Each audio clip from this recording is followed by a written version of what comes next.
E hoje o bate-papo é super interessante.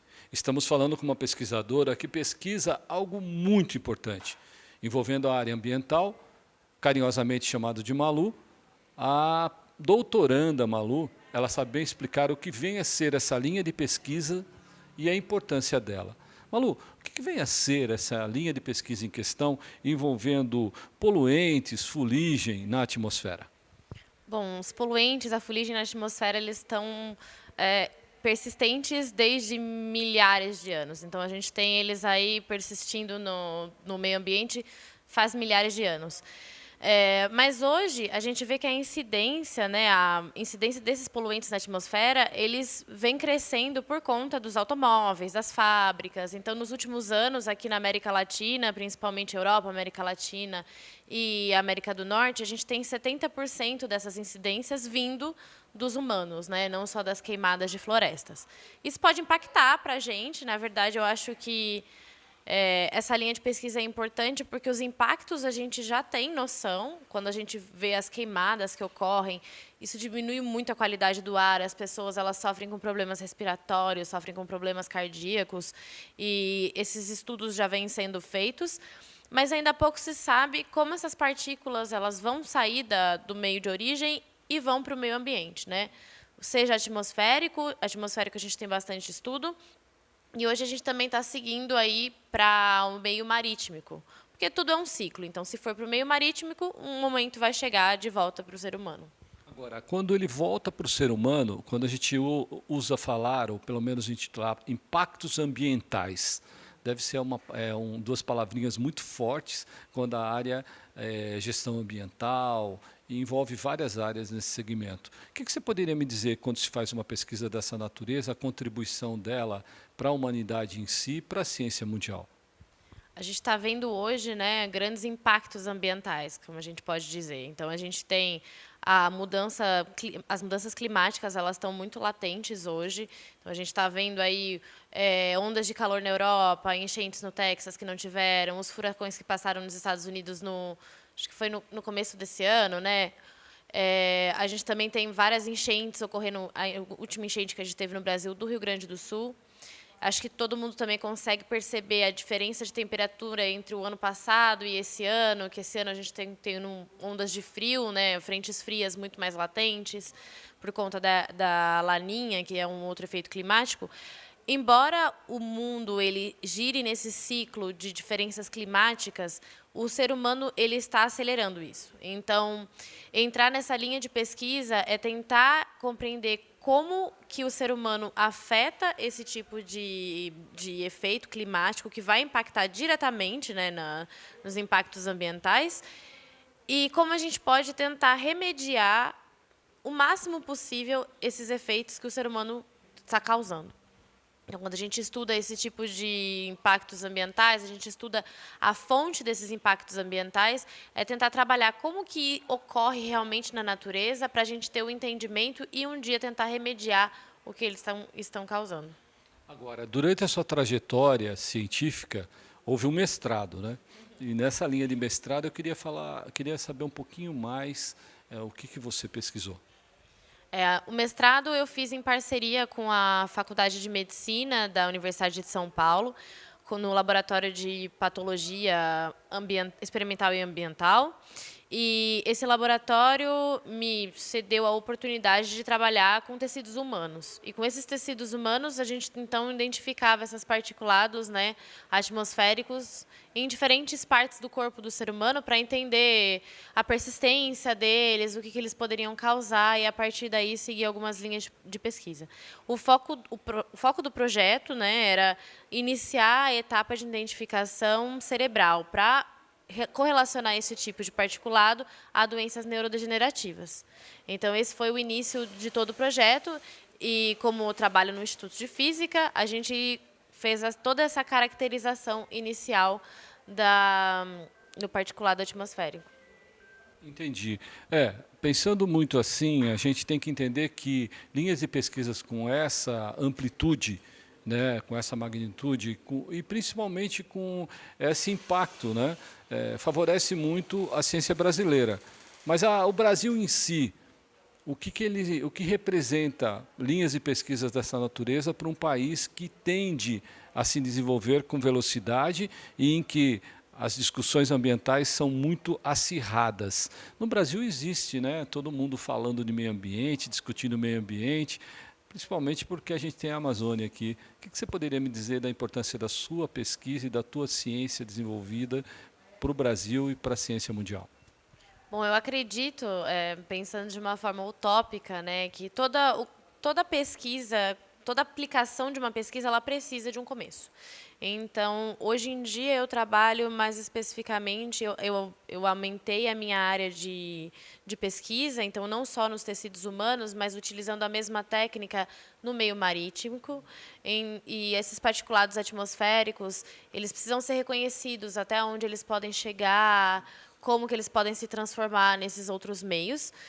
E para o Brasil, inclusive, a gente tem que entender que esses particulados, eles vão sair, por exemplo, eles podem ser gerados na Amazônia e chegar até a África, ou mesmo ao contrário, né? Isso já foi identificado. Então, eles percorrem longas distâncias. Então, entender as trajetórias que eles podem seguir, que inclusive é um desafio dessa área de pesquisa, principalmente atmosférica, é importante. E agora a gente está indo para um outro lado, né, que seria o meio marinho. E aí tentar entender o que acontece quando eles vão para o meio marinho, e a gente entra, então, em um outro tópico, que seriam os estoques de carbono, que hoje em dia muito se fala dos estoques de carbono, e esses particulados, eles fazem parte desses estoques de carbono, e é importante a gente também entender todo o processo que eles podem sofrer, principalmente num país como o Brasil, que é tão latente, né, essa história, essa questão ambiental, a história da Amazônia, mas mais do que isso, eu acho que a gente também tem grandes evoluções na pesquisa quando se diz de estoque de carbono. Então, a gente tem ainda bastante mata que não foi não sofreu desflorestamento. A gente tem matas nativas, tem uma grande área, uma grande superfície. Então, o nosso estoque de carbono é muito grande também, né, em comparação aos outros países do mundo. Mas, imaginando que tudo isso é importante, nós também temos uma pesquisadora que tem uma trajetória pessoal, científica. Conta um pouquinho de você. Fala um pouquinho da tua família, de onde você vem, quem você é, como se você graduou, como que você entendeu que essa linha seria legal na sua pós-graduação, aonde você quer chegar? Bom, eu sempre quis trabalhar com algo que impactasse o ser humano, de alguma forma. E eu não tenho aptidão para áreas da saúde, por exemplo, né? Então, medicina ou as outras, outro tipo de profissão que são mais óbvias nesse caso. E eu sempre gostei muito de física. E lá eu nasci, cresci numa cidade pequena aqui do interior, Rio Claro, que é muito perto de São Carlos, e fui incentivada assim pela minha família, e mesmo de uma origem mais humilde, eles ainda não tinham feito universidade, incentivada a entrar numa universidade. Eu fiz a escola técnica em Rio Claro, e uma das professoras me disse, se eu quisesse aprender física, eu tinha que vir para São Carlos. Falei, então tá bem, né? Eu vou tentar.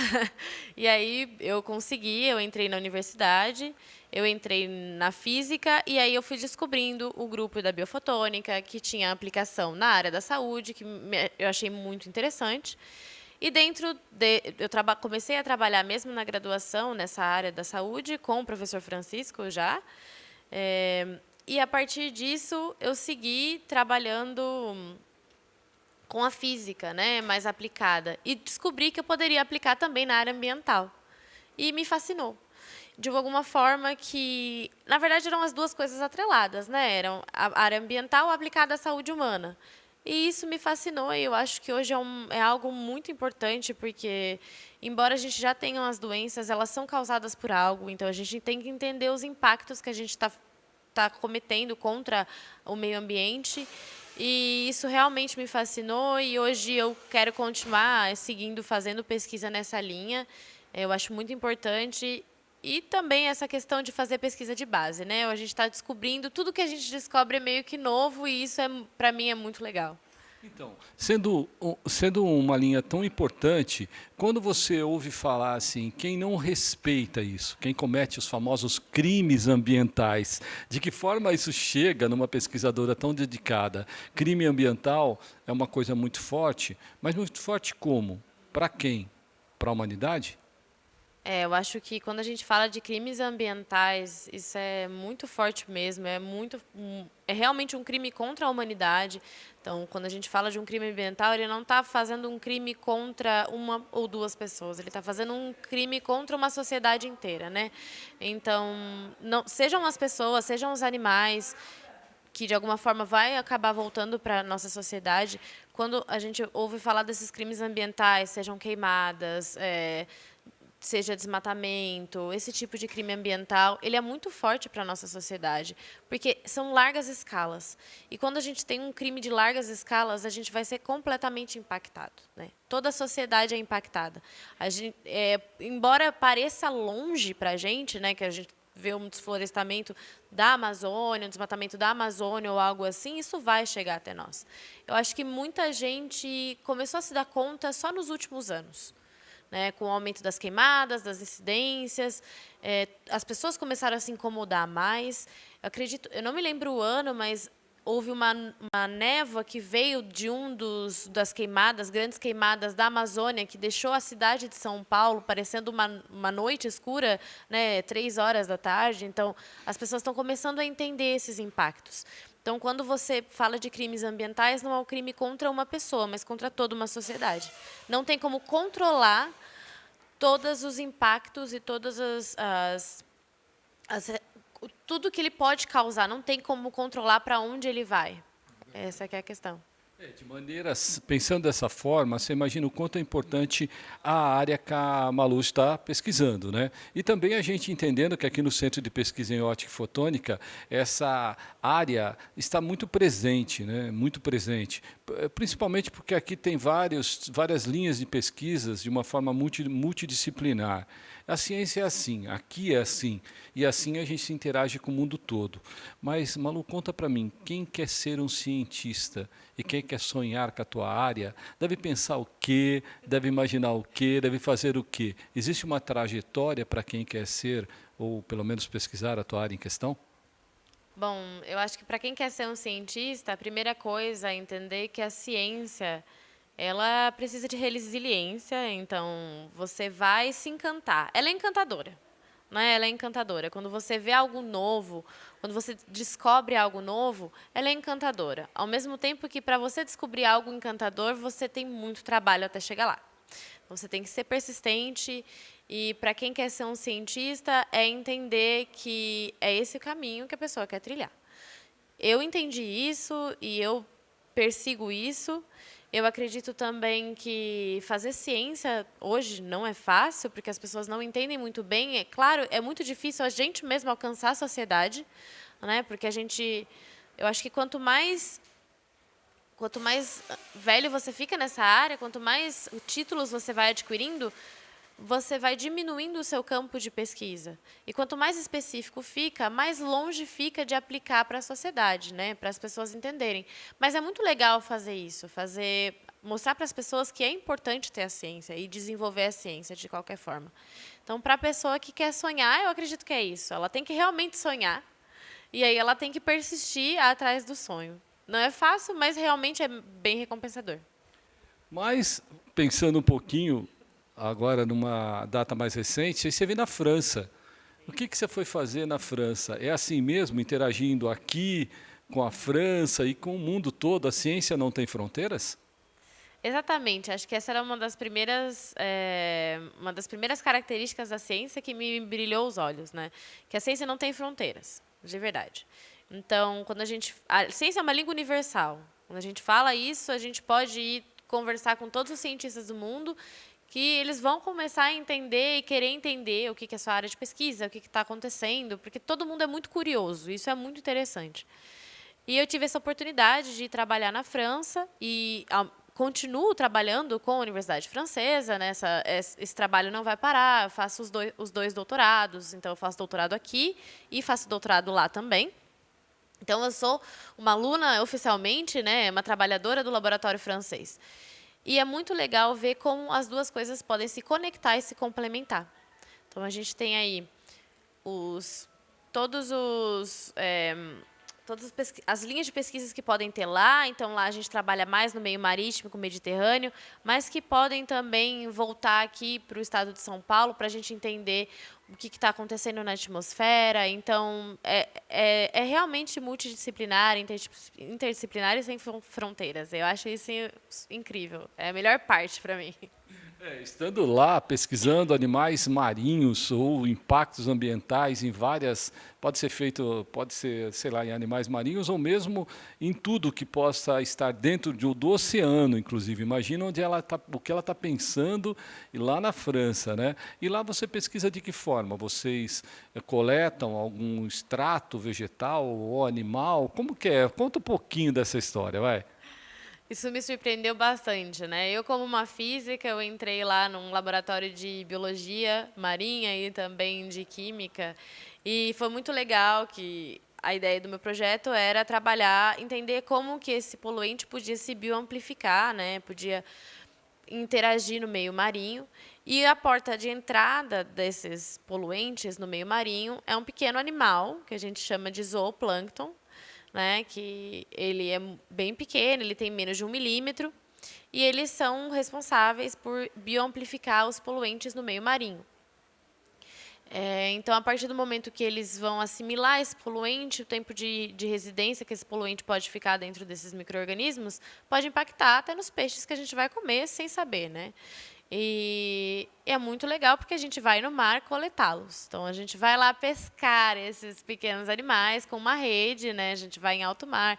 Foi legal também fazer algumas amostragens com o pessoal, fazer algumas coletas, buscar ali parece simples, mas, por exemplo, buscar um pouco de água a 50 metros de profundidade, vamos supor. E aí você entender o que pode estar acontecendo a 50 metros de profundidade. Então, você consegue mapear o que tem dentro dos oceanos, que é uma imensidão, e consegue tentar entender pelo menos um pedacinho daquilo. Então, é muito legal você ir a campo e ver o que está acontecendo, o que pode estar acontecendo. Que legal, é fitoplâncton, zooplâncton, dá para se pensar, o oceano é como ela mesmo disse, a Malu disse, dá para se coletar tanta coisa num universo tão grande, né, não é à toa que a Terra é um planeta azul, né? Exatamente. Então a gente tem os oceanos, né? Eles tomam muito mais da superfície terrestre do que a porção terrestre, mas se a gente for pensar, os seres humanos que estão ali na pequena porção são os que mais impactam, né? Então eles sofrem com a gente, na verdade.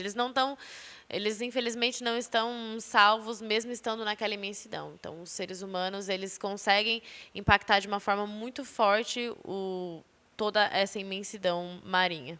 Agora, se você pudesse deixar uma mensagem final para que as pessoas respeitassem mais o planeta, acreditassem mais na força do homem, da humanidade, dos animais e dos vegetais, do planeta como um todo, o meio ambiente como um todo.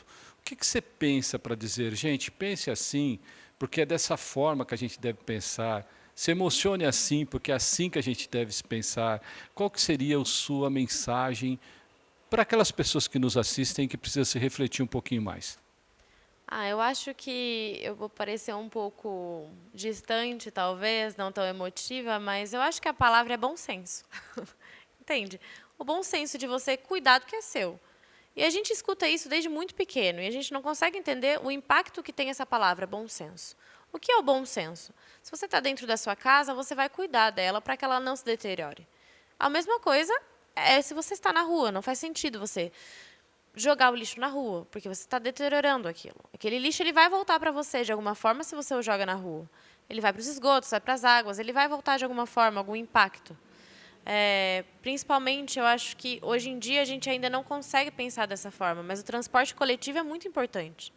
Porque ali a gente tem essas emissões de carbono que a gente não consegue mapear.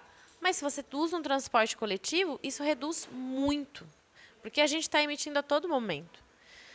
E eu acho que essa é a palavra, é bom senso. E eu acho que principalmente os brasileiros que tiveram bem essa educação na escola, eu acredito, porque as escolas no Brasil elas têm essa capacidade de educar, principalmente nessa questão ambiental, é ter o bom senso que a gente cresceu, né, aprendendo. E é isso, essa é minha, essa é minha frase, é o que eu queria dizer, assim. Então, tenham bom senso. Eu acho importante ter bom senso e cuidar do que é seu. Porque quando a gente cuida do que é nosso, a gente vive muito melhor, e a gente tem muito mais conforto e a gente consegue enxergar maravilhas que a gente não conseguia enxergar antes. E é dessa forma, com essa consciência tão ampla, com essa consciência tão universal, com esse sorriso fácil da Malu, né? E essas palavras claras que nos colocam num estado de reflexão muito profundo, é que eu termino esse nosso bate-papo dizendo para vocês, meu nome é Kleber Chicrala, e a gente vai se ver no próximo programa. Até lá!